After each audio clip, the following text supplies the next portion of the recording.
جی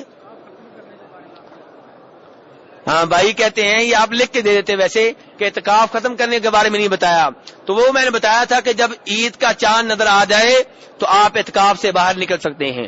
اب مسئلہ یہ ہے کہ کتنے ہار پہننا جائز ہے اعتکاف سے نکلنے کے بعد؟ ہاں جی ایسے ہی جب عمرہ کر کے آپ لاہور ایئرپورٹ پہ اتریں گے، کراچی ایئرپورٹ پہ اتریں گے، بمبئی ایئرپورٹ پہ، دلی ایئرپورٹ پہ، کتنے ہار آپ کو پہننے چاہیے؟ میرے بھائی ہار وہ پہنے جس کو اللہ تبارک و تعالیٰ کی طرف سے گارنٹی مل چکی ہو کہ تمہارا عمرہ قبول ہو چکا ہے، جس کو یہ گارنٹی مل چکی ہو کہ تمہارا اعتکاف قبول ہو چکا ہے۔ میرے بھائی جو خطرے میں ہو وہ ہار کیوں پہن رہا ہے، وہ پھول کیوں پہن رہا ہے؟ یہ کیا ہے میرے بھائی؟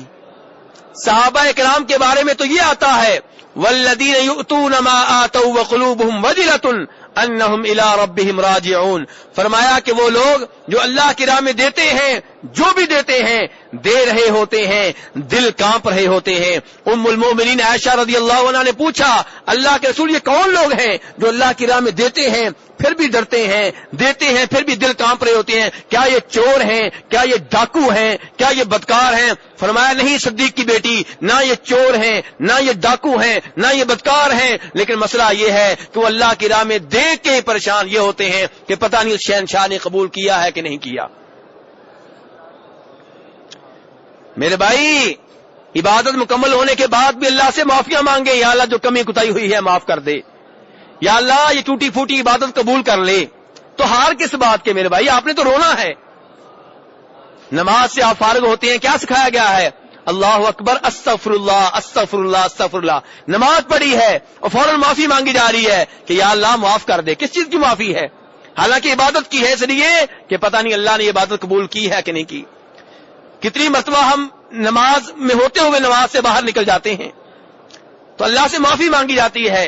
حج کے بعد بھی یہی صورتحال، اللہ کا ذکر کیا جاتا ہے۔ تمام عبادات کے بعد میرے بھائی اللہ سے ڈرنا چاہیے، رونا چاہیے۔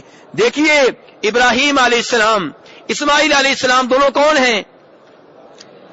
نبی ہیں، باپ بیٹا ہیں، نبی ہیں، رسول ہیں، اور کام کیا کر رہے ہیں؟ بیت اللہ بنا رہے ہیں۔ آپ تو اعتکاف بیٹھ رہے ہیں نا، وہ کیا کر رہے ہیں؟ بیت اللہ بنا رہے ہیں، اور کیا کہہ رہے ہیں؟ ربنا تقبل منا انک انت السمیع العلیم، یا اللہ یہ نیکی قبول کر لے۔ نیک عمل بیت اللہ بنانے کا، بنانے والے دونوں نبی، جو بنایا جا رہا ہے وہ بیت اللہ، اور اللہ کی منت کیا کر رہے ہیں؟ اللہ سے درخواست کیا کر رہے ہیں؟ یا اللہ قبول کر لے۔ اللہ نے قبول نہ کیا تو ہم کیا کر لیں گے؟ اس لیے میرے بھائی اعتکاف سے اٹھنے کے بعد ہار پہننے کا کوئی مطلب نہیں ہے، یہ جو اتنا استقبال ہوتا ہے اس کا کوئی مطلب نہیں ہے، یہ جو عمرے کے بعد یہ سب کچھ ہوتا ہے اس کا کوئی مطلب نہیں ہے۔ میرے بھائی اللہ سے ڈرنا چاہیے، اللہ سے معافی مانگنی چاہیے، اللہ سے درخواست کرنی چاہیے، یا اللہ ٹوٹی پھوٹی عبادت قبول فرما لے۔